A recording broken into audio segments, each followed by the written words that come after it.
préfet du département de Mayo Lémié, Dida Djibrine Hissène Grinki, s'est réjoui du choix de son département pour ce lancement. Par ailleurs, il invite la population à suivre avec intérêt le message qui sera livré.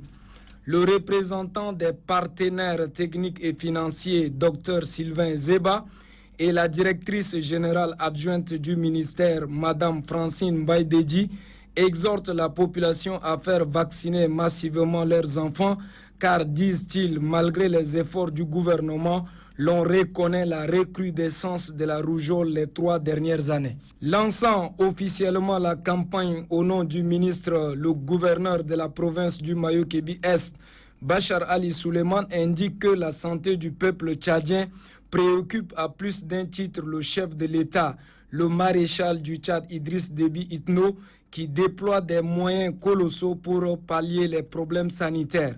Je voudrais, au nom du ministère de la Santé publique et de la Solidarité nationale, demander à chacun et à chacune, et surtout aux acteurs selon ses responsabilités, à savoir les autorités administratives, sécuritaires, traditionnelles, la société civile, les partenaires, que les agents de la santé, à s'impliquer effectivement pour la réussite de cette campagne.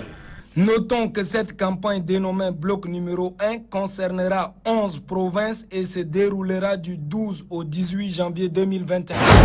La présente campagne de vaccination de riposte contre la rougeole couplée à la vitamine A et au déparasitage au mébendazole vise à renforcer l'immunité de plus de 100 000 enfants de 9 à 59 mois dans la province du Logone occidental. Le délégué sanitaire de la province, Dr Djekan Koulayom Dembayo Honoré, qui a largement renseigné l'assistance sur la dangerosité de la maladie, dit qu'en absence de traitements curatifs appropriés, la prévention à travers la vaccination demeure la seule alternative efficace. Le secrétaire général de la province du Logone occidental, Ngana Djekila, note que cette campagne de vaccination répond aux soucis permanents du maréchal du Tchad, Idriss Déby Itno, président de la République, chef de l'État, qui veut faire du Tchad un pays débarrassé des maladies évitables par la vaccination. Compte tenu de la dangerosité de la rougeole que nul parent n'ignore ici, je vous invite donc à vous mobiliser pour faire vacciner tous nos enfants de 0 à 5 ans.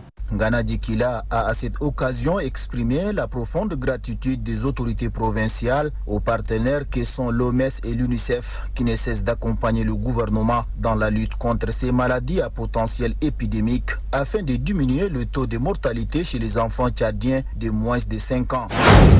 Le mot de bienvenue du sous-préfet de Moussa Foyoun Mabilo, le président de la Fédération provinciale des éleveurs du Moyen-Chari, Moussa Djodala, se réjouit de cette initiative des plus hautes autorités afin de préserver la santé de leurs troupeaux contre les maladies.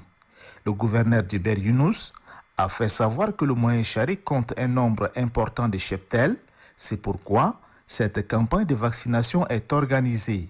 La santé animale est un souci majeur des autres autorités de ce pays, en l'occurrence le maréchal du Tchad, Idriss Déby Itno, président de la République, chef de l'État.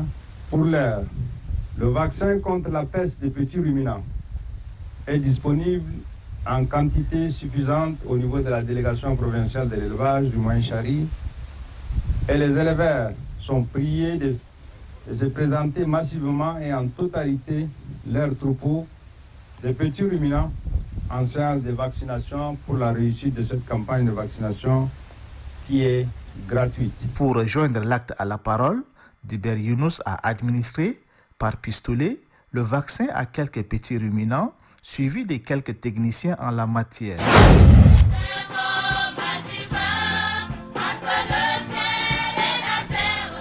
C'est un culte des recueillements qui vise la consolation des parents, amis, connaissances et collaborateurs du défunt et leur offrir un moment pour partager leurs peines et chagrins suite à son décès tragique survenu dans cette même ville Ati le 27 décembre dernier. Feu Benaïdou Tatola Joël, fidèle et membre du collège des anciens de cette église qu'il fréquentait depuis sa venue dans cette province, a marqué l'église par ses bonnes actions et ses prédications. Selon les témoignages des uns et des autres, il était un administrateur, un collaborateur, un religieux et un père hors pair. pour les pasteurs de l'église évangélique d'Ati, Kamugi David Jérémy. Le défunt a passé sa vie non seulement à servir l'État, mais aussi et surtout à servir l'humanité et l'église. Au nom de ses proches collaborateurs de l'administration, le secrétaire général du département du Bata Ouest, Hissène Pali Makreo, a souligné que l'histoire enregistrera le passage du défunt Benaïdou Tatoula à la tête de cette province en lettres d'or.